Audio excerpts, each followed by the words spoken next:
Brides കല്യാണത്തിനോട് അടുപ്പിച്ചുള്ള ദിവസങ്ങളിൽ എന്തൊക്കെ ചെയ്തുകൂടാ എന്നുള്ളതാണ് നമ്മളുടെ ഇന്നത്തെ വീഡിയോ. ഞാൻ Julie Shindo, snow girl unisex ആണ്. ചില ബ്രൈഡ്സ് സോപ്പ്, ക്രീം അങ്ങനെ ഒന്നും യൂസ് ചെയ്യാത്ത കുട്ടികൾ പെട്ടെന്ന് കല്യാണത്തിനോട് അടുപ്പിച്ചുള്ള ദിവസങ്ങളിൽ വന്നിട്ട് ഫേഷ്യലും വാക്സിങ്ങും ഒക്കെ ചെയ്യാൻ നോക്കും. അങ്ങനെ ചെയ്യുമ്പോൾ നമുക്ക് ഉദ്ദേശിക്കുന്ന റിസൾട്ട് കിട്ടത്തുമില്ല, നല്ല അലർജി ആവാൻ ചാൻസ് ഉണ്ട്. കല്യാണത്തിന് 3 മാസം മുമ്പെങ്കിലും നമ്മളൊരു ഫേഷ്യലോ വാക്സിങ്ങോ ത്രെഡിങ്ങോ ഒക്കെ ചെയ്തു നോക്കുന്നത് എപ്പോഴും നല്ലതായിരിക്കും. ഫേസിലൊക്കെ ഹെയർ ഉള്ള ബ്രൈഡ്സ് എപ്പോഴും വന്നിട്ട് ബ്ലീച്ച് ചെയ്ത് കളർ ചേഞ്ച് ആക്കാൻ നോക്കാറുണ്ട്. ഒരിക്കലും അങ്ങനെ ചെയ്യരുത്. കാരണം നമ്മൾ മേക്കപ്പ് ചെയ്യുമ്പോഴത്തേക്കും ഒരുപാട് കളർ കുറവ് തോന്നിക്കാനാണ് ചാൻസ് കൂടുതൽ. ബ്രൈഡൽ മേക്കപ്പ് ചെയ്യുമ്പം ലെൻസും ലാഷും ഒക്കെ നമ്മൾ വെക്കണമെന്ന് നിർബന്ധമില്ല.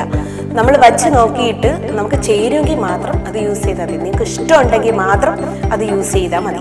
മിക്ക ബ്രൈഡ്സും തലേന്നത്തെ പാർട്ടി കഴിഞ്ഞ് ഉറങ്ങാൻ ലേറ്റ് ആവാറുണ്ട്. അത് നിങ്ങളുടെ വെഡ്ഡിംഗ് ലുക്കിനെ ബാധിക്കും. അതുകൊണ്ട് മാക്സിമം നിങ്ങൾ നേരത്തെ ഉറങ്ങാൻ ശ്രമിക്കുക. നിങ്ങൾ മേക്കപ്പ് ചെയ്യുന്നില്ലെന്ന് ഒരു കാരണവശാലും നിങ്ങൾ ഹെയറിൽ ഓയിൽ ഇട്ടിട്ട് വരരുത്. അങ്ങനെയാണെങ്കിൽ നമ്മളുടെ മേക്കപ്പിനും ഹെയർ സ്റ്റൈലിനും എല്ലാം അത് ബാധിക്കുന്നതായിരിക്കും. ഇന്നത്തെ നമ്മുടെ വീഡിയോ നിങ്ങൾക്ക് എല്ലാവർക്കും ഇഷ്ടപ്പെട്ടെന്ന് കരുതുന്നു. നിങ്ങൾക്ക് എന്തെങ്കിലും ഡൗട്ട്സ് ഉണ്ടെങ്കിൽ കമന്റ് ബോക്സിൽ ടൈപ്പ് ചെയ്തിരുന്നാൽ മതി.